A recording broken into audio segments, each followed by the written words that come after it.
think Kirby, you'll probably think of 1. A big pink puffball, 2. Sucking up enemies, and 3. Floating around and using enemies' powers against them. Well, with Kirby's return to Dreamland just a few days away, we decided to show you guys our last expedition into unknown territory with Kirby before he returns to his roots. And with lots of new things to Kirby, can we even withstand the wait for Kirby's return to Dreamland with this game? Let's find out.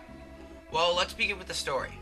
Kirby's just hanging around, taking a nap, and all of a sudden he's attacked by a nightmare who splits him into 10 tiny Kirbys.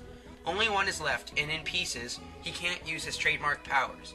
He decides to follow his heart, or star as it's shown, and try to pull himself together, literally. The graphics for this game are similar to Canvas Curse, which is more cartoony than the other Kirby games, but centered towards the original games on the NES and Super NES. They're cute, but don't let the graphics fool you for how hardcore this game is. Seriously. Also, the music is as lighthearted as ever, and is definitely a great addition to the gameplay. I mean, it's hardcore. Yeah. The game is a touch generation game, which means you'll be using the touchscreen only.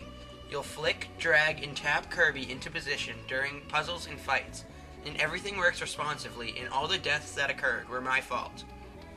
Now, you may have noticed from the footage that there's not 1 but 10 Kirbys to manipulate. Players familiar with Pikmin should breeze through as they know just how to control lots of characters at once. Your job is to get to the end of the level, of course. Along the way, you'll want to collect fruits.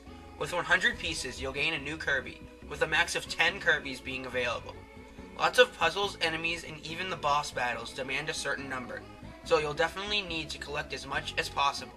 And don't think each Kirby is invulnerable. After Kirby is hit, he turns blue, and if hit again, he'll turn into a little angel who will start to fly away. If you can flick a Kirby at the angel before it disappears, he'll come back to life as a blue Kirby, and only special rings can heal the Kirbys. Completionists are welcome as well, as there are medals hidden around the levels, and with enough, you'll unlock lots of unlockables like minigames, which are a nice addition, but some are better than others.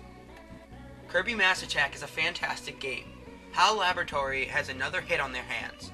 Great graphics, addictive gameplay, spot-on controls, some replay value, and an overall fun and challenging experience make it a must-have for DS and 3DS owners. However, the tutorial is incredibly boring, the gameplay gets repetitive at times, and the game is a bit shorter than I wanted. But other than those minor gripes, this game is enough to hold you over for the return of Kirby on the Wii in a few days. This game gets a 4.5 out of 5, the title of amazing, and at only $30, the way to play is a definite buy. With how much fun you'll have, strategists and Kirby fans alike will enjoy this game.